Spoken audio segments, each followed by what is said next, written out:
Radhe Radhe. Hey fam, welcome to my YouTube channel pharm R academy. Hello friends, हम पढ़ रहे थे मेडिसिनल केमिस्ट्री थर्ड। इसकी हम यूनिट 3 स्टार्ट करेंगे। यूनिट 1 एंड यूनिट 2 हम प्रीवियस वीडियो लेक्चर्स में कवर कर चुके हैं। तो चलिए स्टार्ट करते हैं। यूनिट 3 का पहला topic anti tubercular agents. Anti tubercular agents ऐसे एजेंट्स होते हैं जो कि टीबी के यानी कि ट्यूबरकुलोसिस के प्रिवेंशन एंड ट्रीटमेंट में काम आते हैं। And what is tuberculosis? तो सबसे पहले हम एंटी ट्यूबरकुलर एजेंट्स में ट्यूबरकुलोसिस जो डिजीज़ है उसके बारे में समझेंगे, फिर हम एंटी ट्यूबरकुलर एजेंट्स को डिस्कस करेंगे। तो चलिए स्टार्ट करते हैं। Tuberculosis it is a chronic infectious disease caused by Mycobacterium tuberculosis which mainly affects the lungs but can involve other organs also। तो जो ट्यूबरकुलोसिस है ये क्रॉनिक इन्फेक्शियस डिजीज है जिसका कॉजेटिव एजेंट है माइकोबैक्टीरियम ट्यूबरकुलोसिस और ये मेनली अफेक्ट करता है लंग्स को। बट ऐसा नहीं है कि सिर्फ लंग्स में ही होता है, अदर ऑर्गन्स में भी हो सकती है। ये हम आगे डिस्कस करेंगे डिटेल में। कॉजेटिव एजेंट माइकोबैक्टीरियम ट्यूबरकुलोसिस, जैसा हमने अभी डेफिनेशन में देखा, इसका जो कॉजेटिव एजेंट है वो है माइकोबैक्टीरियम ट्यूबरकुलोसिस। ट्रांसमिशन ट्रांसमिशन मतलब होता है कि ये कैसे फैलता है, कैसे स्प्रेड होता है। Spread through air when a person inhales droplets released by infected person. ये एक पर्सन है, ये टीबी इन्फेक्टेड पर्सन है। अब जब इसने खांसा या स्नीज करा या बोलते वक्त इसके मुंह से ड्रॉपलेट्स रिलीज हो जाती हैं। अब जब कोई हेल्दी पर्सन होगा वो जब इस वो जब यहाँ पर आएगा और जब इनहेल करेगा यानी कि सांस लेगा तो उस ये जो ड्रॉपलेट्स है ये इसके अंदर चली जाएंगी और ये इसको टीबी या फिर इन्फेक्शन कॉज करेगा। इस तरीके से टीबी डिजीज ट्रांसमिट होती है। तो ये थी बेसिक डिटेल्स ट्यूबरकुलोसिस डिजीज के बारे में, जिसमें हमने देखी इसकी डेफिनेशन, इसका कॉजेटिव एजेंट एंड ट्रांसमिशन। अब हम देखेंगे टाइप्स ऑफ ट्यूबरकुलोसिस। एग्जामिनेशन में टाइप्स ऑफ ट्यूबरकुलोसिस की ज़्यादा इंपॉर्टेंस नहीं है, बट फिर भी ये फार्मेसी के पॉइंट ऑफ व्यू से इम्पॉर्टेंट है, तो हमें पता होना चाहिए कितने टाइप्स ऑफ टीबी होते हैं। Types of tuberculosis. तो ट्यूबरकुलोसिस दो क्लासेस में डिवाइडेड है, pulmonary TB and extra pulmonary TB. जो पल्मोनरी टीबी है वो होती है रेस्पिरेटरी ट्रैक्ट में, लंग्स को अफेक्ट करता है, रेस्पिरेटरी ट्रैक्ट को अफेक्ट करता है। एक्स्ट्रा पल्मोनरी टीबी, एक्स्ट्रा का मतलब है बाहर, तो एक्स्ट्रा पल्मोनरी टीबी वो टीबी होता है जो लंग्स को छोड़कर बाकी अदर ऑर्गन्स को अफेक्ट करता है। यानी कि लंग्स को अफेक्ट करता है तब होता है पल्मोनरी टीबी, एंड लंग्स के अलावा किसी भी अदर ऑर्गन को अफेक्ट करता है, जैसे कि kidney, bones, brain, intestine, gastro urinary tract, genito urinary tract. तो ये सारी टीबीज होती है एक्स्ट्रा पल्मोनरी टीबी। एंड देखेंगे हम इसके टाइप्स, तो इसके टाइप्स में भी वही सब है। जेनाइटो यूरिनरी टीबी यानी कि जो जेनाइटो यूरिनरी ट्रैक्ट में होता है, जिसमें यूरिनरी ट्रैक्ट और जेनाइटल्स इंक्लूड होते हैं। नेक्स्ट है tuberculous meningitis. Meningitis again brain के इन्फेक्शन को कहते हैं। तो जो ब्रेन की टीबी होती है यानी कि जो सेंट्रल नर्वस सिस्टम में ब्रेन में जो टीबी होती है उसे बोलते हैं tuberculous meningitis. And last one is miliary TB. ये एक वाइड स्प्रेड इन्फेक्शन होता है जो बहुत बड़े क्रॉनिक लेवल पर स्प्रेड हो चुका होता है। तो ये थे इसके 3 टाइप्स। वैसे मेजरली हमें 2 टाइप की याद रखने, pulmonary and extra pulmonary TB. Extra pulmonary TB contagious नहीं होती, ऐसे स्प्रेड नहीं होती एक दूसरे से, पर ब्लड के थ्रू, ब्लड ट्रांसमिशन के थ्रू स्प्रेड हो सकती है। अब हम डिस्कस करेंगे हमारे एंटी ट्यूबरकुलर एजेंट्स को। अभी तक हमने समझा कि ट्यूबरकुलोसिस क्या होती है, कितने टाइप्स की होती है, क्या उसका ट्रांसमिशन होता है। अब हम डिस्कस करेंगे एंटी ट्यूबरकुलर एजेंट्स, यानी कि जो टीबी डिजीज है उसको ट्रीट करने के लिए कौन कौन से एजेंट्स यूज करते हैं। सबसे पहले देखेंगे इसकी definition. These are the agents used for the treatment and prevention of tuberculosis by killing or inhibiting the growth of Mycobacterium tuberculosis। यानी कि एंटी ट्यूबरकुलर एजेंट्स ऐसे ड्रग्स होते हैं जिन्हें टीबी के ट्रीटमेंट में या प्रिवेंशन में यूज करा जाता है, और ये एजेंट्स या तो माइकोबैक्टीरियम ट्यूबरकुलोसिस जो बैक्टीरिया उसको किल कर देते हैं या फिर उसकी जो ग्रोथ है उसको इनहिबिट कर देते हैं। अब हम डिस्कस करेंगे इसके types based on clinical utility. 2 types के होते हैं, first line agents and second line agents. First line agents ऐसे एजेंट्स होते हैं जिनकी एफिशिएंसी बहुत ज़्यादा होती है एंड टॉक्सिसिटी बहुत कम होती है। इनमें जो ड्रग्स आती है उसे याद रखने के लिए ये शॉर्ट ट्रिक है। टाइप्स ऐसे याद रख सकते हैं, rifampicin, isoniazid, pyrazinamide, ethambutol and streptomycin. And second line agents ऐसे एजेंट्स होते हैं जिनकी एफिशिएंसी कम होती है और जिनकी टॉक्सिसिटी ज़्यादा होती है। इसे याद रखने के लिए कैपर्स याद रख सकते हैं, जैसे kanamycin, ethionamide, para amino salicylic acid जिसे शॉर्ट में बोलते हैं PAS, रिफाब्यूटिन एंड साइक्लोसेरिन। अब इनमें से जो 2 ड्रग्स है, आइसोनियाजिड एंड एथियोनामाइड, ये स्टार ड्रग्स है, इन्हें डिटेल में डिस्कस करेंगे। Next, types based on their source. अगर फार्माकोलॉजी में हम पढ़ते हैं तो सिर्फ क्लिनिकल यूटिलिटी वाले टाइप्स ही सफिशिएंट है, पर according to our syllabus in medicinal chemistry ये भी गिवन है, इसलिए हमें ये भी पढ़ना है। But first line agents and second line agents बहुत इंपॉर्टेंट होता है इसकी क्लासिफिकेशन में, इसलिए मैंने उसे इंक्लूड करा है। तो based on source, anti tubercular agents के 2 टाइप्स होते हैं, synthetic anti tubercular agents and anti tubercular antibiotics. Synthetic anti tubercular agents synthetic होते हैं यानी कि लेबोरेटरी में बनाए जाते हैं। इसके एग्जांपल्स है आइसोनियाजिड, एथैम्ब्यूटॉल, पायराजिनामाइड, PAS। जो हमने ऊपर first line agents and second line agents में पढ़े उसमें सारे ड्रग्स कंबाइंड थे यानी कि एंटीबायोटिक्स एंड सिंथेटिक, बट हमने उसकी क्लिनिकल यूटिलिटी की कैसे हम उसे यूज़ करते हैं उसकी बेसिस पे डिफरेंशिएट करा था। यहाँ पर हम उसके सोर्स की बेसिस पे डिफरेंशिएट कर रहे हैं। तो ये सारे जो भी एजेंट्स हैं सिंथेटिक है एंड जितनी भी एंटीबायोटिक्स हैं वो सब नेचुरली ड्राइव्ड होती हैं, इसलिए सारी एंटीबायोटिक्स को एक क्लास में रखा है, जिसके अंदर आता है रिफाम्पिसिन, रिफाब्यूटिन, स्ट्रेप्टोमाइसिन, साइक्लोसेरिन। अब हम अपनी क्लासिफिकेशन में जो ड्रग्स हैं उनको डिटेल में डिस्कस करेंगे। सबसे पहले है फर्स्ट लाइन ड्रग्स।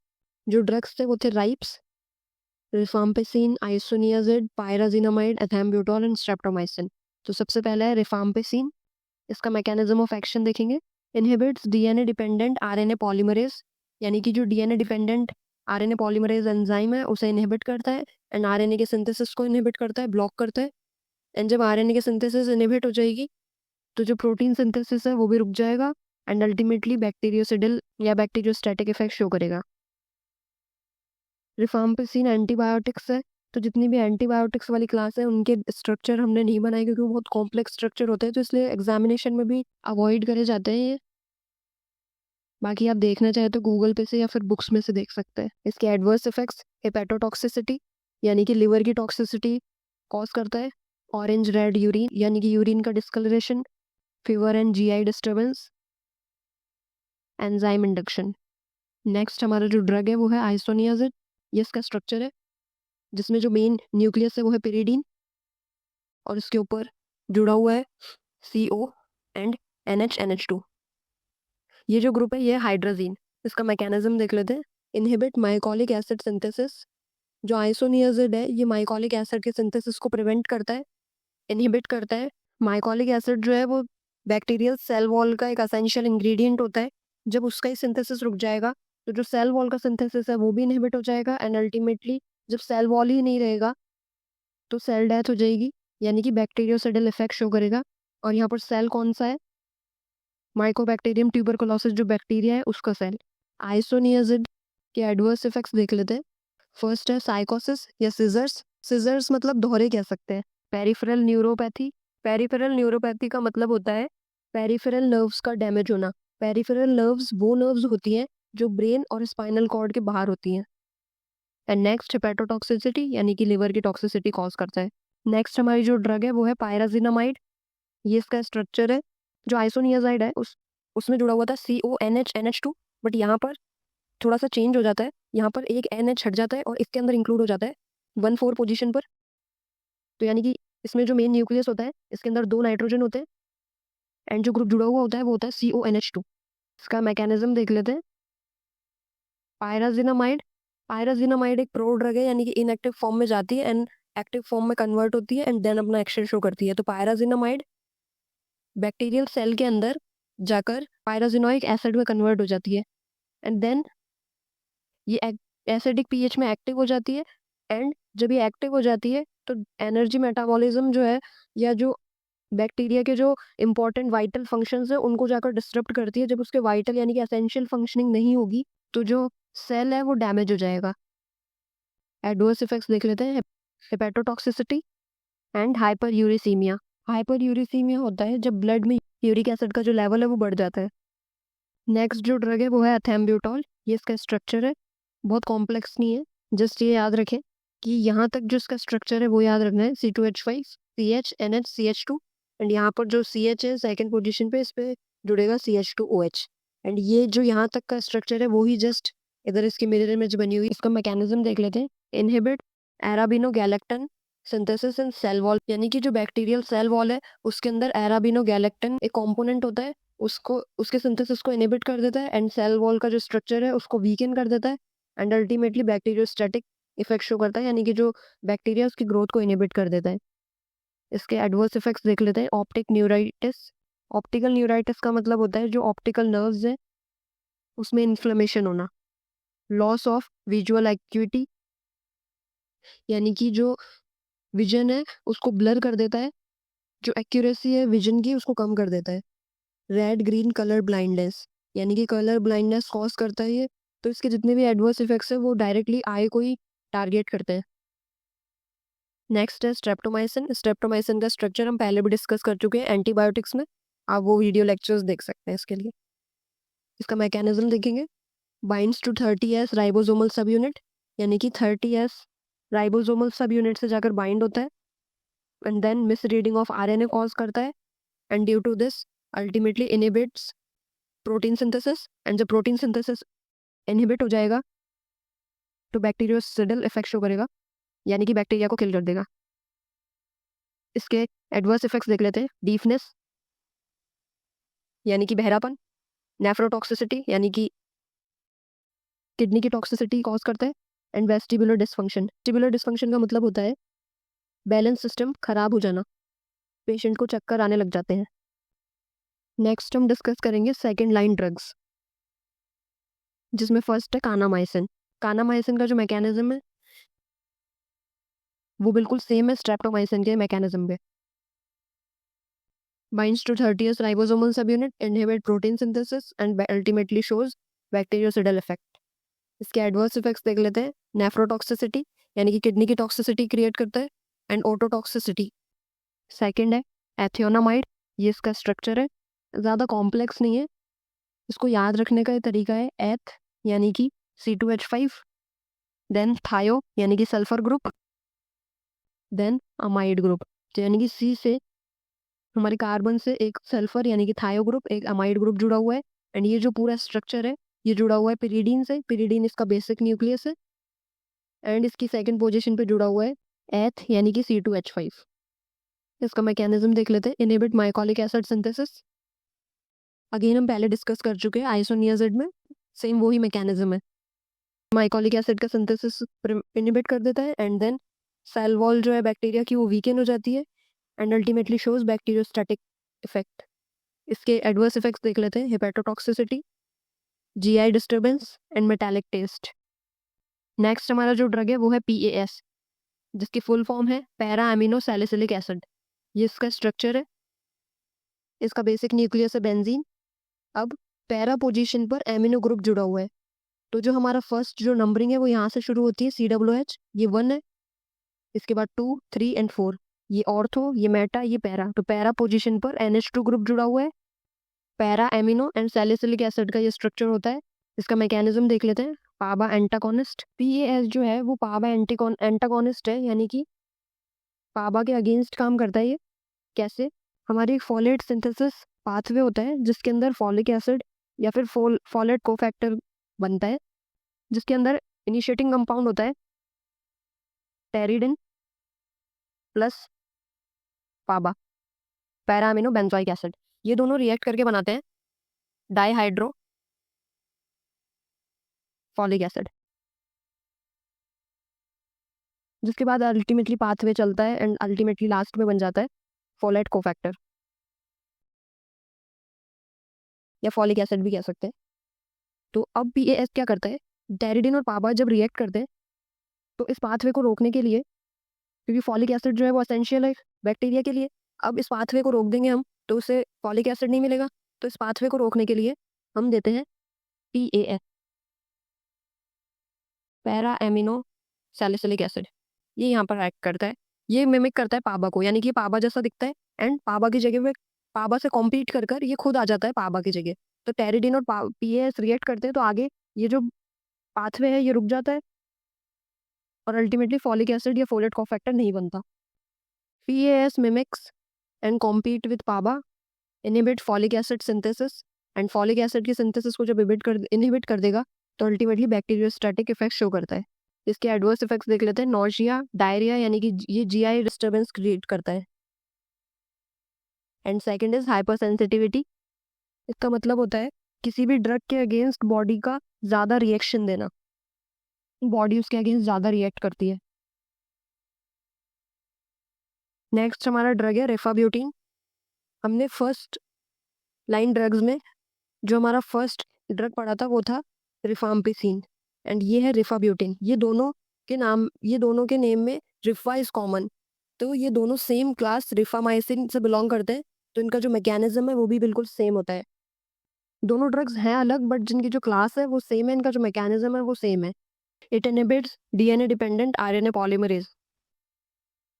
इसके एडवर्स इफेक्ट्स देख लेते हैं। Hepatotoxicity, I inflammation and rashes. Next हमारा जो ड्रग है वो है साइक्लोसेरिन। ये इसका स्ट्रक्चर है, इसका मैकेनिज्म देख लेते हैं। Inhibits alanine enzymes, interrupt peptidoglycan synthesis. Bacterial cell wall के अंदर ये पेप्टिडोग्लाइकेन सिंथेसिस को इनहिबिट करता है and then bacteriostatic effect show करता है। इस इफेक्ट से वो मेनली CNS टॉक्सिसिटी कॉज करता है, जिसके अंदर आते हैं हेडेक, डिजीनेस, सीजर्स एक्सेट्रा। अब जो हमारी स्टार ड्रग्स थी उनके सिंथेसिस को हम डिस्कस करेंगे। हमारी फर्स्ट स्टार ड्रग है आइसोनियाजाइड, जिसे हम INH भी बोलते हैं।